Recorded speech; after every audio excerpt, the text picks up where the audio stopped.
Bonjour à tous et bienvenue sur ce nouvel épisode de notre podcast. Aujourd'hui, au programme, on va parler du cloud. Alors, c'est ce mot qu'on entend partout, mais qu'on n'ose pas toujours apprivoiser. Et pourtant, il change la donne. Plus rapide, plus sûr, plus souple. Oui, mais pourquoi le choisir, surtout quand on a toujours fait comme ça? Et puis, il y a cette fameuse facturation électronique qui débarque dans nos quotidiens à coups de décrets et de dates à ne surtout pas oublier. On en entend parler, on sait que ça devient obligatoire, mais concrètement, comment on fait? Aujourd'hui, on plonge dans les coulisses de Sage 100, on parle innovation, transition et surtout, on vous montre que non, ce n'est pas si compliqué. Et même mieux, ça peut peut-être être fun, je vous promets. Avec nos invités du jour, on va démystifier tout ça et on va vous donner les clés pour passer au cloud et à la e-facturation sans perdre le sourire. Et bien entendu, vous pouvez toujours nous joindre au numéro qui s'affiche en dessous, le 01 70 73 16 30 au choix 2 ou par mail bien sûr sur contactpartenaire avec un s @sage.com.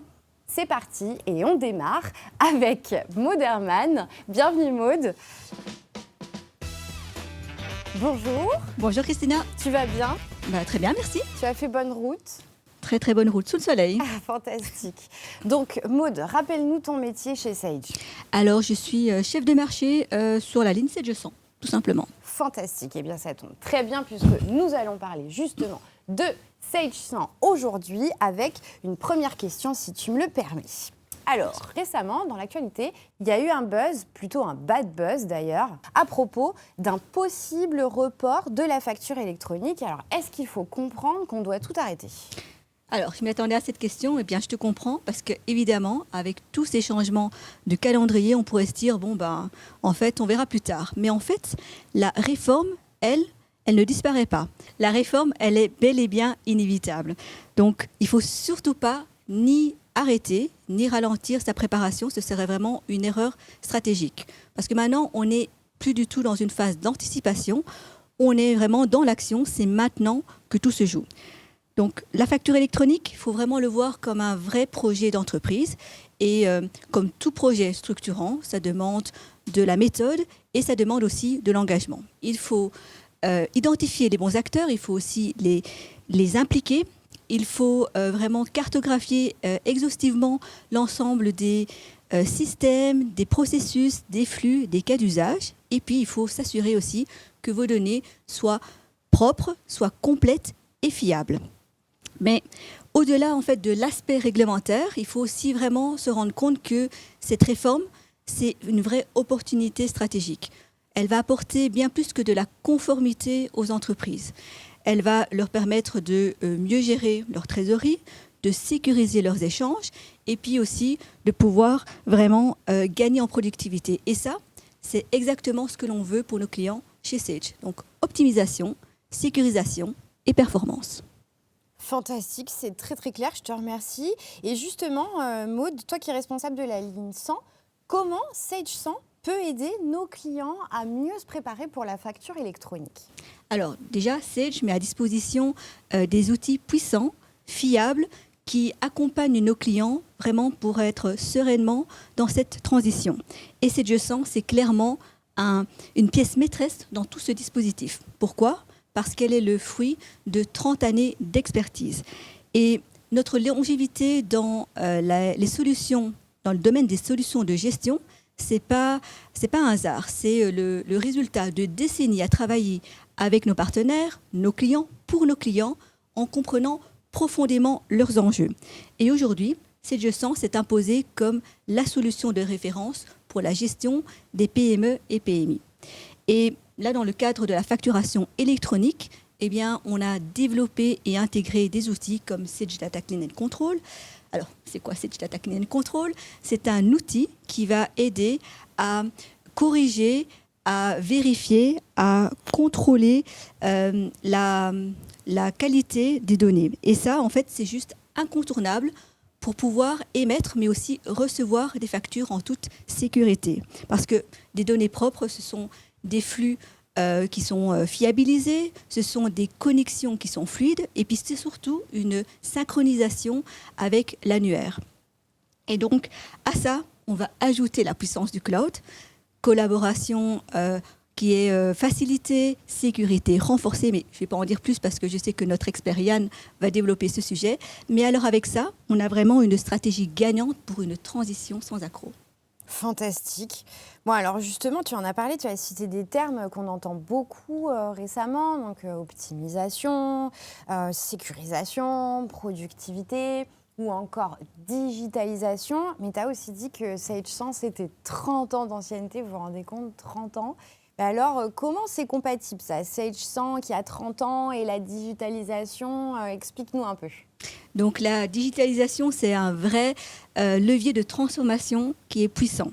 Et avec Sage 100, donc en digitalisant les flux, on va donc gagner en productivité, sécuriser sa trésorerie et on va aussi réduire les erreurs et les coûts administratifs. Et donc ça renforce naturellement la compétitivité de l'entreprise. Mais il faut savoir que, donc déjà, pourquoi se transformer ? Parce que le monde change, le marché évolue, les usages aussi, et puis naturellement, les entreprises, elles vont suivre le mouvement. Et chez Sage, on a cette capacité vraiment à allier, comme tu dis, donc cette expérience, cette expertise avec l'innovation. Donc, on est très fiers de notre histoire, nos 30 ans, mais on est aussi et surtout résolument tourné vers l'avenir. Et d'ailleurs, la preuve en est, c'est notre nouveau compagnon intelligent qui s'appelle Sage Copilot. Alors, Sage Copilot, c'est cet assistant qui est doté d'intelligence artificielle qui arrive très bientôt sur Sage 100 et qui va notamment vous accompagner pour, par exemple, détecter des impayés, pour pouvoir aussi aider à envoyer des relances automatiques. Il va proposer des alertes stratégiques en temps réel. Il va aussi, par exemple, accompagner dans la prise de décision avec des analyses en fait fines des données. Et donc, en résumé, on a moins de tâches répétitives, on a plus de valeur pour l'entreprise et surtout, on a donc plus de temps pour se concentrer sur l'essentiel. Fantastique. Et ça, le temps, on en manque tous, donc c'est une donnée précieuse. Pour finir, Maud, et pour conclure, quels conseils donnerais-tu à nos clients pour être vraiment prêts ? Alors, très concrètement, voici 4 actions clés vraiment à mettre en œuvre dès maintenant. Donc, mettez à jour votre Sage 100 pour bénéficier de toutes les fonctionnalités pour répondre aux enjeux de la facturation électronique, mais aussi à tous les autres enjeux auxquels votre entreprise est confrontée. Nettoyez vos données avec Sage Data Clean et Control. Passez au cloud parce que vous allez pouvoir bénéficier donc d'une meilleure collaboration et d'une meilleure sécurité. Et puis surtout, mettez-vous en situation réelle. Faites dès maintenant des tests, des simulations, envoyez des factures vraiment pour vraiment vous mettre en situation. Et donc surtout, n'attendez pas.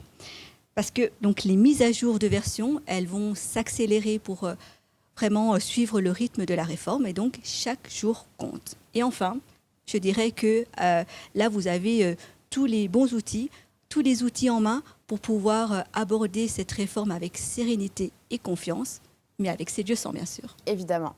Super, merci beaucoup Maud. Merci à toi. À très bientôt. Et maintenant, avec cette fabuleuse transition que vient de nous faire Maud en nous parlant du cloud, j'ai le plaisir d'accueillir Yann Picat et son accent du Sud. Bonjour Yann. Et bonjour. Et bienvenue. Merci.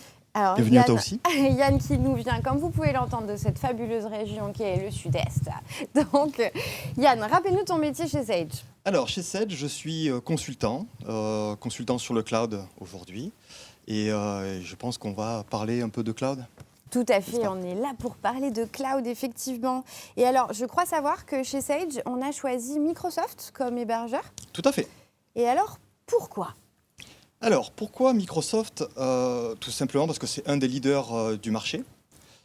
Microsoft propose un grand nombre de services SQL qu'on connaît très bien, Office, Microsoft Office, SharePoint, Defender, la sécurité oblige, et surtout Microsoft possède 2 data centers en France. Ah, c'est local. C'est local. Ce qui permet de conserver la souveraineté des données. Et je pense que beaucoup de clients aujourd'hui sont sensibles à ces problèmes-là, notamment en termes de sécurité. Eh oui, tout à fait. Et alors, ils sont où ? Alors, le premier est basé à Paris. Ok. Et le second à Marseille. Ah, voilà. Je voulais que vous puissiez entendre Yann Pical dire Marseille. C'était important pour moi. Très bien, merci beaucoup. Alors, justement, on parle de sécurité des données. Moi, dans une précédente expérience, j'ai vécu une cyberattaque. Et en l'occurrence, c'était une vraie catastrophe pour l'entreprise d'un point de vue économique, perte de données, perte de productivité. Enfin, c'était vraiment quelque chose d'extrêmement stressant pour l'entreprise et même pour ses salariés. Donc, je pense que c'est une inquiétude que nos clients ont. Et que fait Sage pour se prémunir de ça ? Alors, que fait Sage ? Déjà, on est adossé à Microsoft. En termes de sécurité, Microsoft investit massivement dans leur data center et dans la fiabilité de leurs données. Ta première question, c'était de savoir pourquoi Microsoft. Ça en fait partie. Hein, la réponse est toute trouvée, puisque les cyberattaques, notamment les cryptolocages des serveurs, comme tu as dû vivre cette situation qui ne doit pas être facile, de nombreux clients aujourd'hui vivent la même situation. Et il y en aura d'autres. Cette situation-là, malheureusement, on ne peut pas faire grand-chose, car souvent, c'est lié à une erreur humaine. Et contre l'erreur humaine, on ne peut pas faire grand-chose. Néanmoins, on peut essayer de trouver des mécanismes permettant de faciliter le retour à la production. Et notamment, avec notre offre dans le cloud, on va permettre de dissocier la base de données de la partie serveur. Et en cas de cyberattaque ou de crypto, on va pouvoir tout simplement détruire la VM, la machine virtuelle. On va la détruire. Elle est corrompue, donc on n'en parle plus, on la détruit. Par contre, la base de données, elle, on la conserve. On va la garder, elle est toujours dans le cloud. Le cloud garde toujours les informations, donc on va pouvoir la récupérer. Et on va tout simplement recréer un nouvel environnement, à l'identique, ou quasi. C'est un environnement vierge, dans lequel on va adosser cette base de données, on va la restaurer. Le client va pouvoir retrouver sa production en moins de 2 heures.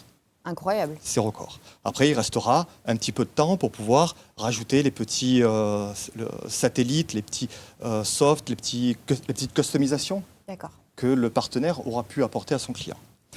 Donc la sécurité, on l'a. Une cyberattaque, c'est malheureux. Tu as vécu ça. Avec SPC, j'aurais pu te proposer ça. On aurait pu l'éviter. Tout à fait. Très bien, j'en parlerai à mon ancien employeur. Super, merci, c'est très très clair. Alors justement, lors de notre précédent épisode, Thomas Sanglier nous parlait de la V11 en nous expliquant que ce ne serait pas la dernière pour la facture électronique. Et alors, si on opte pour le cloud, puisque ça semble quand même être une bonne idée, comment ça se passe ? Alors Thomas parlait de la V11. Moi, je suis déjà en ordre de marche pour la V12. Nécessairement, 12, 12.1, 12.2, etc., toutes les versions qu'on peut leur apporter, sachant qu'aujourd'hui, on est déjà sur un rythme de mise à jour, à peu près une mise à jour tous les 2 mois. Ah oui, c'est ce qui est déjà énorme. Et pourtant, c'est juste un rythme de démarrage. D'accord. Avec la facture électronique, Maud en a parlé tout à l'heure, hein, on va avoir un rythme beaucoup plus soutenu de mise en conformité. Et ce rythme-là, on peut s'attendre à en avoir à peu près 1 par mois. 1 par mois, ça veut dire beaucoup de ruptures de service pour les clients. Et bien là, le partenaire, avec sa relation de proximité qu'il a avec son client, il va pouvoir établir un planning de mise à jour et travailler la nuit. Non, pas la nuit. On va pouvoir planifier la nuit les mises à jour. Ce qui veut dire que pour le client, au final, il n'y aura pas de rupture de service. Il quitte le bureau le soir, le lendemain, il rentre, il est à jour. Donc on peut s'adapter au rythme de vie des clients. Tout à fait, tout à fait. Les clients, la plupart du temps, travaillent en journée, comme nous tous, mais pas la nuit. Donc nous, on utilise ces temps morts pour pouvoir planifier tout simplement cette mise à jour. Mais je vous rassure, si vous travaillez la nuit et que c'est le jour que vous vous reposez, ça marche aussi dans l'autre sens. Tout à fait. Super, génial, merci beaucoup. Alors, je pense que c'est plus clair pour moi et aussi pour nos clients et nos partenaires. Donc, pour résumer, pourquoi choisir le cloud ? Pour résumer, parce que le cloud, c'est bien. Ça résume assez bien. Voilà. Non, pour toutes les raisons qu'on a pu évoquer précédemment, effectivement, le cloud est une bonne solution, fiable et sécurisée, mais c'est aussi un environnement disponible H24, 7 jours sur 7. Et puis, l'environnement est disponible depuis un simple navigateur. Donc, on n'a pas d'installation à faire, on ouvre son navigateur et on accède à ses produits. Ce qui permet également de pouvoir offrir à son expert comptable une connexion gratuite. C'est tellement rare que c'est bien de le souligner. C'est une solution gratuite qui va permettre à son expert comptable de venir prendre la main directement depuis son navigateur sur la comptabilité de son client. D'accord. Super. Bien écoute, c'est très clair. Merci beaucoup Yann. Tu nous laisses le soleil ?